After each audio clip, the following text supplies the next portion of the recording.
All right, right back here. Chris Akin Presents. Wow. That's pretty good stuff there. That was Enemy Eyes with History's Hand, I believe was the tune. And here to grace us with his presence, I haven't talked to this guy since Jesus Saturday. Yeah, it's been a while, man. He is the lead vocalist of Hardline, Crush 40, Axel Rudi Pell, Enemy Eyes, every other band known to man. He is Johnny Gioeli. Johnny, how are you, man? I'm great, guys. How you guys doing tonight? Good. Doing awesome. That was fantastic, man. That video, the song. Loved it. Dude, thank you. Bro, I'm a big fan of you. You are a monster player. Oh, whatever.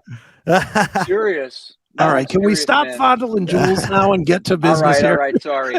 Listen, I just realized I made it, man. Like, I made it because shortly before you had me on, like 30 seconds, I'm following a cat commercial.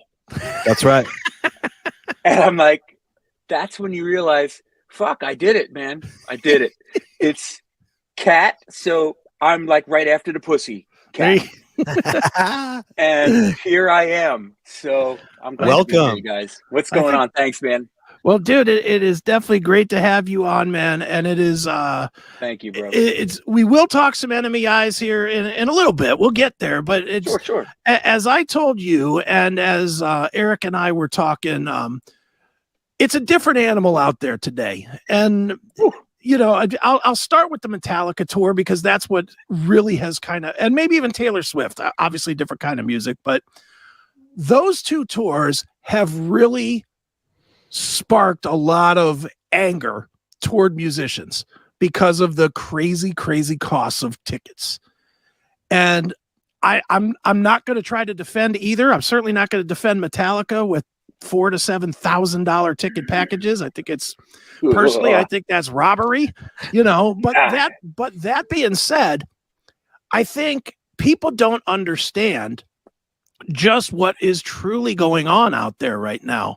And I think that people need to understand that the reason that they're paying $150 a ticket, $100 a ticket, $60 a ticket for a band in a casino, or $80 a ticket for a casino show has a lot more to do than just the band being greedy. In fact, it really probably has nothing to do with the bands being greedy.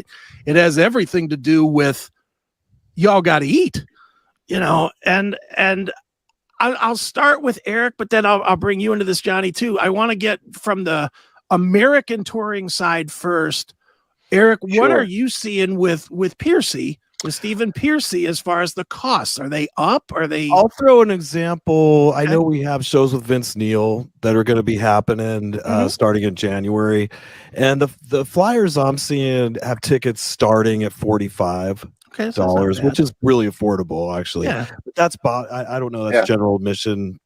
I don't know what the deal is with these different shows. One of them's a casino, Spotlight Casino, and I'm sure they go up from there. They have like fan packages and meet and greets, and those prices are generally set between the artist and the venue, and people have a chance to know in advance. They can purchase something where they get to meet. Pete Evick will weigh in on this too. I know Bret Michaels totally does that kind of stuff for years. Been really good about it. Sure. But what? Okay, and that's fair. That the pricing is fair. But for you as the musician, what does your pricing look like these days? Are the hotels more expensive? Are the plane flights more expensive? The airfares were killing us all through 21 and this past year. And that's really the bulk of the cost, you know, that could be upwards of, you know, $5,000 to take the band out on the road. Yeah, but that's $5,000 a week. That's if you're playing every weekend, that's $5,000 a week, right? Just to play one show, if that's the case. I mean, we've been trying to like add a show onto it, you know, right? But you know, Steven's got to agree to whatever that amount is, which I'm not really privy to that sort of thing. I'm still kind of like a hired guitarist as far as the live band goes. Sure. But I mean, if you just spell that out for people, and this is the kind of stuff that I want to kind of showcase, and I know we'll get into it with Johnny here in a second. Even at that cost, let's say that you do 25 shows or 26 shows, That's 130 grand. Right. That's just to get to the venues. That's before you've gotten Hotel 1. It's before any of you have had one of the 6 meals that you're going to have over the weekend, or 4 meals because you can't afford 6 anymore. Right. You know, I mean, it's you start adding it all up. Now you're talking about a lot of money. It's not a little cost. Yeah. No. Johnny, Not a little cost. Right. Well, Johnny, for you, tell us about Europe, because you told me, and I almost fell on the floor when you told me these costs. So we've had some situations where I literally had to sub out a musician because the cost to fly one person to Norway was over $5,000 in one flight. Wow. At the peak of this thing. So what's happened is it's just so unbelievably crazy, is that in the past we would negotiate our contracts to play live with promoters based on the number of people, what we felt we could be, you know, what we could be as far as the value to the revenue. Like, oh, look, I know I'm good for 6,000 tickets. I can sell this one out 2,000. And then you try to find that balance, right, in fee. Right. Now we're negotiating with, let me get back to you. I literally had this for a very big Sweden festival that everyone's aware of. I'm like, let me get back to you on that fee because I have to run numbers on travel. Yeah. It's not my bandmates. It's not my profit margin, or it's not even a break even at that point. It's like, how much am I going to lose to make people happy? It's really, you know, pardon my French, fucked up, that I have to literally do a whole entire spreadsheet on travel, from hotels to, here's another example. I live in Connecticut and I like to fly out of JFK. I like to fly out of New York. I used to be able to take a limo or a car service, you know, for a couple of $100 round trip. Right. Now it's no less than $400 each way. So I'm nearly $1,000 round trip just to get to the airport. Just to get to the airport. Wow. Just to get to the airport. So that's the reality. So now what we're doing, we're running spreadsheets on travel. Okay, this is this. Uber's going to cost this. It's absolute insanity. So something has to give. So what we try to do is try to find that fair balance. And so I will create shows where I know the ticket prices are fair for the people, yet can support the massive expense that we're going through right now. Tour buses, I'll give you an idea. Europe. Okay. First of all, they're a commodity right now. To get a tour bus is nearly impossible. Right. We did 3 weeks with Axel Rudi Pell, and I'm going to tell you, just so you know, and it's not so super confidential, we paid over $50,000 for that tour bus in 3 weeks. Shit. I thought Rudy actually was going to be on the show today. Oh no, he's sleeping. Me some text, and I'm making an announcement. No, he couldn't afford electricity. After the tour, he had to shut his electricity off because it cost him so much. His computer doesn't work. Right. Nice. So that's the reality. So you go like, okay, look, we gotta. The people want to see a show. We got to make it fair. I think these prices like $3,000, $4,000. That's insanity. That's completely gouging. It's unfair. And I think it's wrong. But look, at the same time, if someone's willing to pay that amount of money to see a show, okay, whatever. Yeah. No, see, I don't agree with that at all. I mean, it's gouging. It's gouging for sure. But but no one's putting a gun to their head. No one's putting a gun and saying, hey, buy this ticket. It's $4,000. They're not. James Hetfield is. No, he's not. He's not. But it sure feels like it. I mean, here's the problem that I have with it, especially with Metallica, and again, it's just Metallica. They used to sleep on people's floors when they came through town. When they came through whatever town they came through, they knew somebody in Cleveland and Chicago and Cincinnati and Columbus and Wichita and, wherever. And I'm not saying that they don't take care of those that took care of them back then. What I'm saying is they started off as a sort of a grassroots underground for the fans band. And there's no way you can tell me that $6,000 for the premium snake pit pass is for the average fan. It's just not. It's for somebody that's a casual fan that works at a brokerage house. That's really, I mean, that's yeah, no, you're right. And, the thing is that, starting out's one thing, and now they have what they'll perceive as their valuation of what they're really worth. And then they balance out the $40 tickets against the 4,000. They come up with this balance and say, okay, good. I'm going to get my $2 million guarantee for the night. Right. Yeah. I mean, I'm not agreeing that it's fair.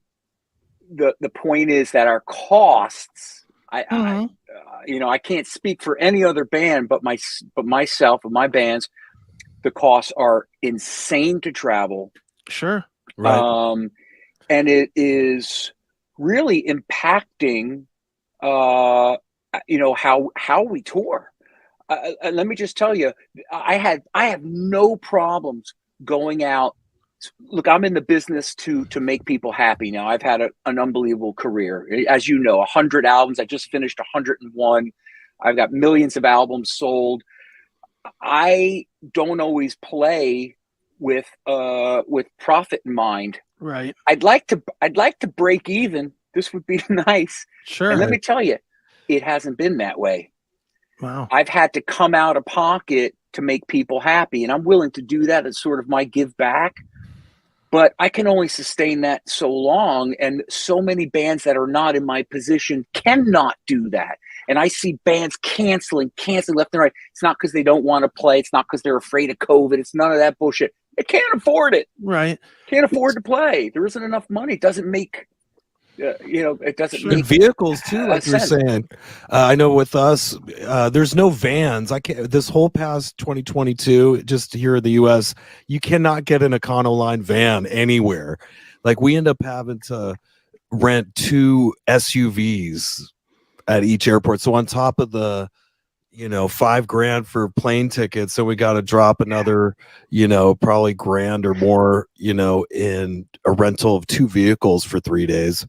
Yeah, which is I forgot about those rentals, because we were looking at one from Italy to Switzerland, which is just a 3-hour drive, and it was like $1,400. I'm like, what? Yeah, that is what? Is there a number? I'll throw this out to both of you guys, and Eric, you may not have an answer to this because I don't know that you do this part of the business, but Johnny, I know you do. Is there a number where you would look at it and you would say, no, that's going to cost the fans too much? Is there like 100 on the fans end? On the fans end. Is there like let's say that promoter X says, well, we'll pay you. We have no say in $20,000. So I'm just throwing a number out there, but Piercy doesn't set those tickets. But it's going to cost $150 a ticket for the venue. Well, is there a time that you would say no? We're going to show up if he pays us the money that was agreed upon, and if he thinks that people are going to pay that. If they don't show up, I mean, that's what I would blame it on. I'd be like, well, look, you're charging $150 a ticket. I don't know. It's whatever they feel they could get. Yeah. So for me, my short answer is because I do control the contractual part of the shows, I demand to see what the ticket price is going to be in advance and at the door. And then my formula is I look at the max capacity. I understand. So let's take Hardline, for example. I know Hardline, and we just did it, will sell out 1,400 seats in Portugal. It's a big audience. It's a big venue. We probably could sell out 2,500 there, maybe 3,000. So I look at that. I look at everything as a balance against, fairness for the promoter. He needs to make some money. Of course. The band needs to make some money. And the most important person, the fan, needs to pay a price that is reasonable not gouging, because that is their evening of escape. It's not an evening to go, shit, I paid $150 for this, and Johnny's voice was hoarse, and he sounded like shit. Okay, God, I hope that never happens. But you know what I mean? So it's, to me, it's all a balance. You look at the venue size, you look at the ticket price, you look at, honestly, what you feel is the way I do it, what you feel you can draw, and create your price around that, coupled with your expenses, which are not working out these days. Right. I will tell you, I went from how many shows, bro, this year? A lot. Yeah, you played a ton, man. I played a ton. I'm going to tell you 2023, not a ton. Okay. I think I have, okay, well, Axel Rudi Pell, I probably have 16, 17 shows scheduled already for springtime, and some Johnny solo shows and Hardline shows. I think I can, it's under two hands. Wow. Less than 10 shows. And I'm not booking anymore. Okay. Because it's just brutal. Brutal. So you're saying I don't have to stay up till 4 a.m. to text you anymore? You can, but I'll probably be on my boat. I'm going to be doing more fishing than rocking this 2023. Where do you live, Johnny? Or you live overseas or what? No. I live in Connecticut. I live in Connecticut, bro. Yeah. Okay. I'm here now 14 years from LA. You know, I was California for 27 years and then came out here, been out here for 14 years, back to my New York roots and my New York Mets. Oh! Yeah. Nice. So, yeah. I have to imagine with you living over here, Johnny, that causes even more expense, though, because a lot of the guys, I mean, I think everybody that you work with pretty much, or at least the main characters that I know you work with, Axel Rudi Pell, Alessandro, Frontiers, they're all out of here to where you, anytime you are asked or tasked to do anything, it involves a plane flight. And yes, it does. We have one USer, that's Anna Portalupe, and she moved from Italy to Florida, and she's killing me because it's another international flight, so it all has to be factored. But you know, she's a band member, and I'm not going to change out a band member just because you know, she's geographically challenging me. Yeah, so, but some bands would though. Hard. Let's be honest though, some bands absolutely would change out a band member because of geographic location in this market today. We're seeing it. Oh, I'm telling you, and I told you the story. I had to do it once for Anna. Just this Norway was the pinnacle of the post-COVID rise in all this gas and flights and rentals and this and that and the other. And it was literally $5,000 economy, folks. We're not talking front of the bus to get her. No, with the chickens under the plane and no Fred Flintstone flapping his feet. And it's just really, it's absurd. So now evidently gas is coming down, and let's see if things level out a little bit. The prices have mellowed a little bit, but they're so variable. So here's this thought too. Think about this. Mm-hmm. So a lot of these shows that we do are booked. Okay, let's take festival shows a year in advance. Mm-hmm. How the hell can the average musician and band predict economically what's going to happen a year from now and make some educated decisions? You can't do it. We had that with a cruise. They offered Steven a cruise for like 2024. It's like we might not be alive in 2024 . You know, really. Yeah, you know? I hope you'll be alive. They're doing it with fans too, though. I mean, they're doing it with fans. I bought Metallica tickets last week. I bought a set of Metallica. I can't believe you spent $4,000. I did not. That's surprised you got to pay anything. That's Don't you know those guys? I do know them. I could have made the call, but I don't like to make. I like to hold that call for when I really need that call, like when they're sold out playing with Led Zeppelin or something, then I'll make the call. I'm not going to make the call for some random show. Can I make a quick story? I'll try to make it quick. But when I was a teenager, Metallica was at their pinnacle of their success. I remember I was at a train station, and this crazy kid that was there was trying to tell me he was Lars Ulrich's cousin or something like that. It was like, I'm Lars Ulrich's cousin. And he want his phone number? He asked me if I want his phone number. I go, yeah, I want his phone number. Give me his phone number. And then he gives me this number and it's like 30 digits long, you know, and I'm going, well, and I kind of went with it because I thought, well, maybe he's living in England or, you know, I was like 17. I don't know. But I think I did actually try to like call it. Didn't work. Of course you did. And it went doo. Sorry. 976 number. Right, exactly. That's funny. But no, going back to the Metallica tickets, I bought tickets last week. That was in November for a show November 10th of 2023. It's, you know, it's a year. It's right. 50 weeks. And I'm like, I was like, I know where I'll be in 50 weeks. You know, if the world is still spinning, I'll go to Detroit. But so now you can understand, man. Yeah. I mean, how do we make economic decisions? We have no idea. And the margins are already so tight, and it's already so hard to make money as a musician out on the road. Right. And you know, one thing I've been trying to do, just to, you know, I like to call it the good guy in me. These shows, I also try to balance. I think bands should do this. Balance the merchandise cost. I think it's absurd that you spend all this money to go to a show and then you're gouged for a t-shirt for $30-$40. Right. Those people who have paid to see you should have a discount because they're there. So I've been selling shirts literally $10, $15 to make the people know, hey, listen, you're special because you're here. Yeah. And I'm going to reward you with a deep discount because you're here. Right. You know, and I think we need to do a little bit more of that too, and just try to find those balances, man.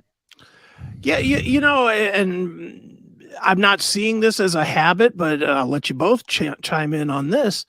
Do you think we're at a point now where some old school ideas may need to come back just to feed the fans better, like a fan club?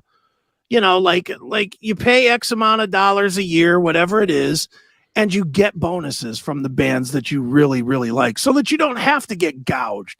So that, well, you're in the fan club, so you get 20% off tickets, or you get a free EP or something once a year, or a free song or a cover, you know, just something. They gave out a lot of free songs, Metallica. Like at some point, they do. I signed up for something in my email, and I actually wanted it to stop. It was like stop sending me free never shit. Played in their lives, like all of a sudden was getting like emailed to me, and it was really bizarre. It was awesome though. Like as a fan, it was pretty cool, you know. But and again, Metallica's a bad one to point at because they really do. Do things well. I mean, this tour aside, and again, this is a conversation for another time, but I paid $125 with fees. That was my total out cost for Metallica tickets for 2 nights, not one, but 2. Oh, that's a good deal. So to me on that tour, and it is this big tour that also has the $6,000 and $7,000 tickets. Now, I didn't buy a package. I'm not going to be. Are you bringing tissues? Are you bringing tissues for the nosebleed you're going to get? No, they're actually good. They're actually all right. Dude, I'll tell you. I mean, I've been telling everybody this because people are misconstruing the Metallica ticket prices for the package prices. The packages are all bonuses. The packages are all, you know, get the seats in the snake pit that's in the middle of the stage, and get to meet the band, and get free merch and all this other crap that comes with it that are expensive. Hold on one sec. The regular tickets are cheap. I think are absolutely cheap. I'm in there's section 100, 300, 500 at Ford Field. I'm in section 300. So, you know, middle bowl, decent. 2 nights.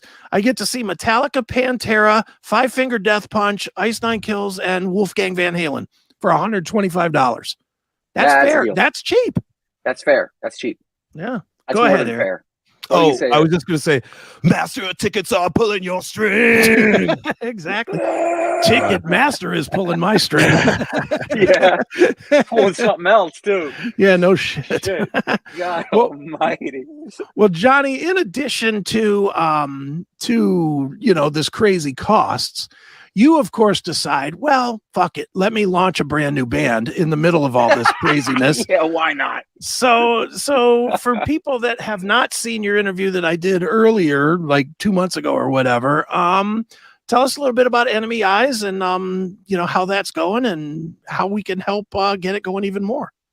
Oh, thank you, man. Yeah, so Enemy Eyes is there it is right there. History's Hand, that's the brand new album. This is a sort of the missing piece I feel was in my career that I wanted to fulfill. I had a theater background prior to playing professionally at literally 11 years old. And I just feel completely fulfilled now because this goes back to my roots of more of a metal, Euro metal kind of thing where I can be theatrical and really do anything I want to do and feel completely comfortable. And so this album was, and anyone who knows of this album or who has, heard it, I went literally from writing it. I got the papers here, the shit's here. It's all here. I went from the paper directly to the microphone. Wow. So what you hear is literally me writing it, recording it, and not looking back. That's it. So it's very a spontaneously made album. It's heavy. It's experimental. I love it, man. I mean, I never listen to my albums, but I've had this one in my ears when I'm doing my runs and stuff. And I just love it. It's just something new, exciting. I haven't been this excited about a record. Honestly, I love everything I do. Don't get me wrong. But since Double Eclipse in '92, I haven't been this excited about an album because it really is what I consider the final piece of the puzzle for me. And then I can slowly drift away off into the sunset once this thing is fulfilled. His swan song. That's it. Right? Yeah. It sounds amazing. The production, I was really impressed with what Chris just played me. And it's pretty badass. Is the guitarist playing a 7-string? Is that what he was? We cannot reveal our secrets, but yes, that's a 7-string. It looked like a badass futuristic guitar. Yeah. That's Marcos Rodriguez, and he was the Rage guitar player for a while, and Fabio Alessandrini on drums, young, amazing drummer. That's not a drum machine. That's that boy's feet. Wow. And Alessandro Del Vecchio, it's like a damn pasta menu at an Italian restaurant, this band. He's actually playing bass, and he's known for his keyboard work and all his productions, and keyboard player for Hardline. But he's actually playing bass. Actually, a better bass player, in my opinion, than keyboard player. And myself. And we're planning for 2024, not even 2023. I can't even believe I'm thinking. Are you selling tickets yet? Not. Yes, they're $4,800, but you'll get to meet somebody, probably a crew guy. But no, yeah. So we're planning this full visual experience, and it costs a lot of money and a lot of time. But we want this thing to be just really an event, man. Not just 4 guys that are sweating and jamming and like, thank you, good night, and we leave. Just we want you to leave going, holy shit, that was a theater show, a theatrical show. That's what we're putting together. So it's really special for me. And I love this band. I love all my bands, but I love this band. Sure. And tell us about the video that you had there. That looked pretty amazing. Like the cutaways, all the shots. Yeah. So the song's History's Hand, and that was filmed in Rome. And those flying tickets were also very damn expensive. And so we end up in Rome seeing a videographer who's actually a singer, an amazing singer, has a band called Sick and Beautiful. Okay. And it's Greta. Greta is amazing. If you're into some wild visuals, you could check out Sick and Beautiful, Greta. So Greta filmed this thing, and History's Hand, the song is very simple message of every second that goes by creates our history, right? And every second that we're responsible for. So this little kid is scavenge hunting through this Mad Max kind of world. Yeah, exactly. But what he sees is blowing his mind. He's never seen stuff like that. And it's just, you have to watch the whole video. He's picking up little pieces of history and he's looking through this thing like, just like fear of, holy shit, did that really happen? It's just a cool thing. So the hook is, feel the hit of history's hand, because sometimes we need a good fucking slap to wake us up, right? Amen. And pardon my French. And so that's really that's the core of the message of the song, and you have to check out the video. It's cool. History's Hand on YouTube. You'll see it. Nice. Check it out. I'd like to say I'm offended by your language personally. I'm so sorry. That's a little much for me. What's the matter with you? Sorry, man. Hey, it's a little much for me. I know. I'm gonna give you History's Hand. My Italian mother's gonna wash out History's my mouth backhand. with soap. Yeah, History's backhand and uppercut. Nice. Well, Johnny, I figured we would wrap this one up with a piece of the other video you have, the lyric video for What You Say, which is, I love this song. It's definitely one of my favorites on the record, the release, whatever we call these things these days. So why don't you tell us about this one to wrap it up? Yeah, What You Say, man. I'm sure we've all encountered situations where people come in and out of our lives, right? And then when they do so sporadically, they always seem to have a damn opinion, like they're going to teach you something, even though they haven't been around in your life, that often. So this is a song that kind of sums up, that I really don't give a damn. What you say to me doesn't matter because you haven't been there for me.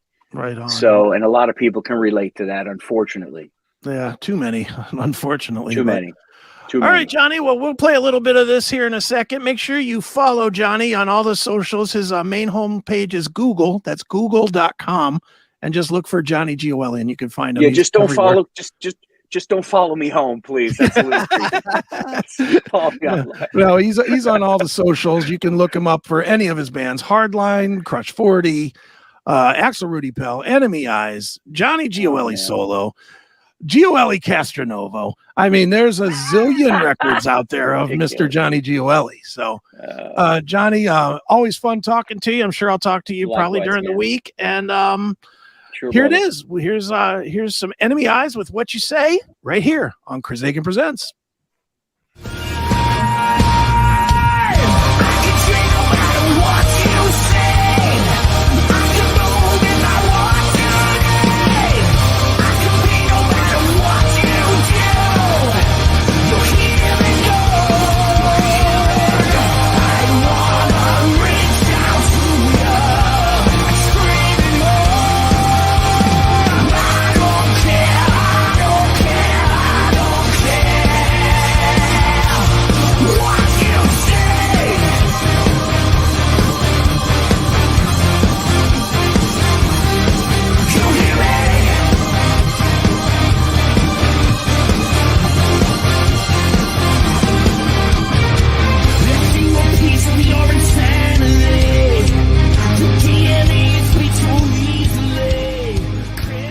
Hi, Stephen Piercy from Rat. We'll be seeing you at the Vixen Theater.